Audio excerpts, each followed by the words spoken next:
Finding Dory is a perfectly acceptable film. It doesn't break the mold or do anything amazing with the characters, but it's enjoyable enough. But way back in 2005, it wasn't the sequel originally planned for Finding Nemo. As I've discussed in other videos in this series, like Monsters Inc. 2 or the original Toy Story 3, Pixar was supposed to lose the copyright to their characters from their first 7 films. The copyright would be passed off to Disney, who started production on sequels.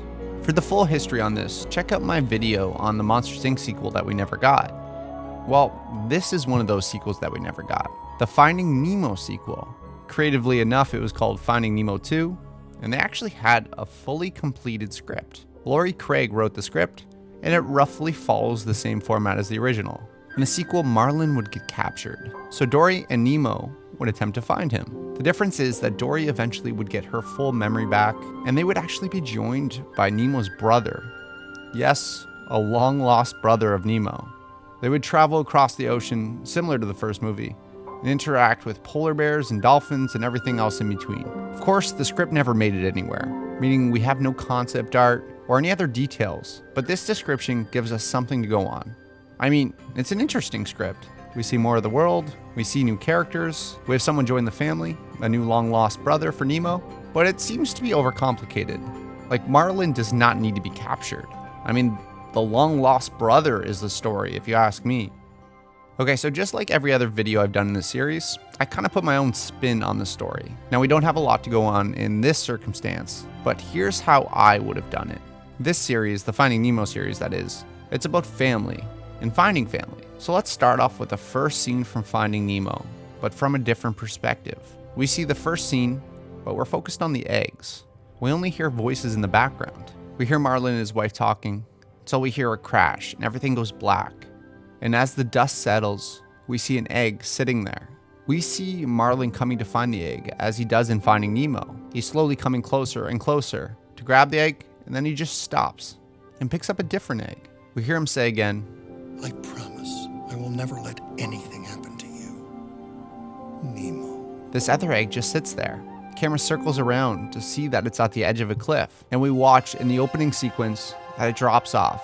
It falls, it bounces around, gets picked up by a current, and we get a montage that brings us far, far away from Nemo and Marlin.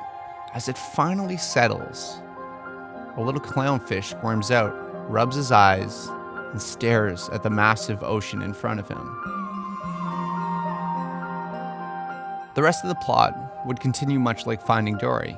We see Nemo and Marlin and Dory after the first film, happy and playful. Nemo and Marlin would be settling into normal everyday life.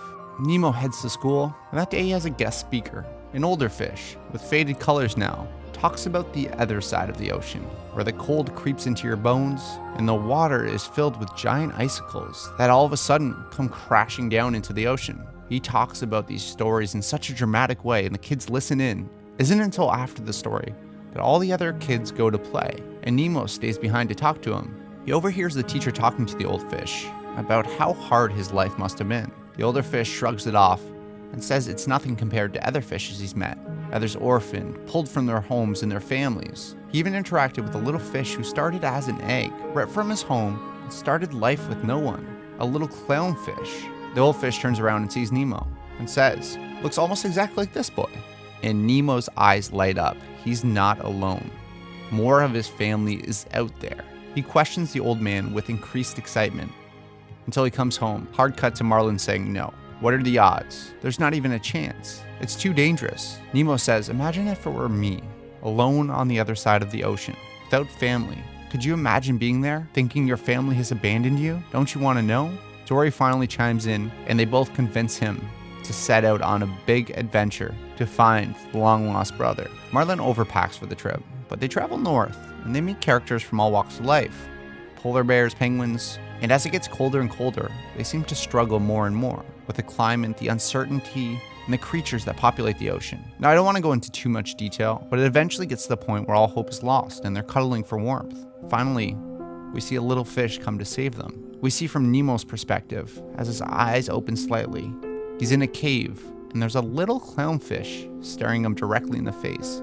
Nemo is startled, while the fish says, "I've never seen any more around here," referring to him being a clownfish. Nemo quickly grabs him and hugs him. He explains that they've traveled so far, and he's actually their long-lost brother. The fish introduces himself as Remy and shows him around. Remy says they were lucky enough to find a cave that is essentially a hot spring. It releases warm water from an underground volcano, and they only travel out of it during the day and only for short periods. Nemo quickly realizes that Remy is saying we rather than I, and Remy replies with, "Would you like to meet your brothers and sisters?" They travel over a ledge and finally reveal a family of over 10 fish that are working away on their daily tasks. Nemo starts to tear up as they slowly stop their tasks and look at him. Hard cut to Marlin's perspective of him waking up with Nemo over top of him saying, "Dad, you're never gonna believe this." Another hard cut to Nemo introducing every single fish to his dad.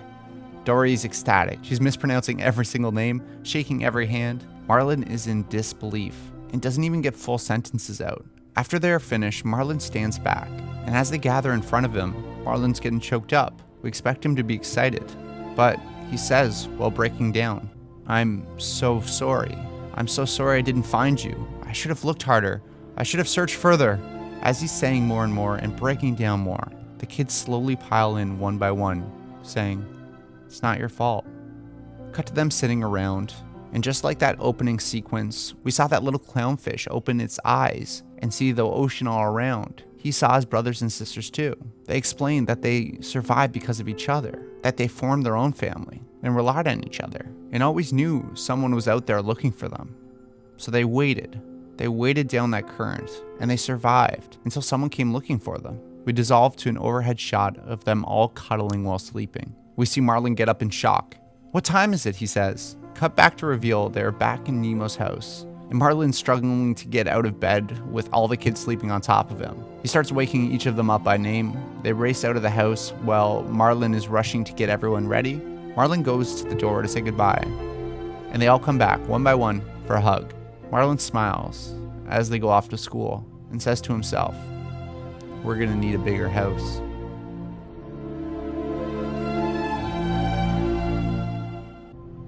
So what do you think of Finding Nemo 2? Do you like my expansion of the story? Am I restructuring?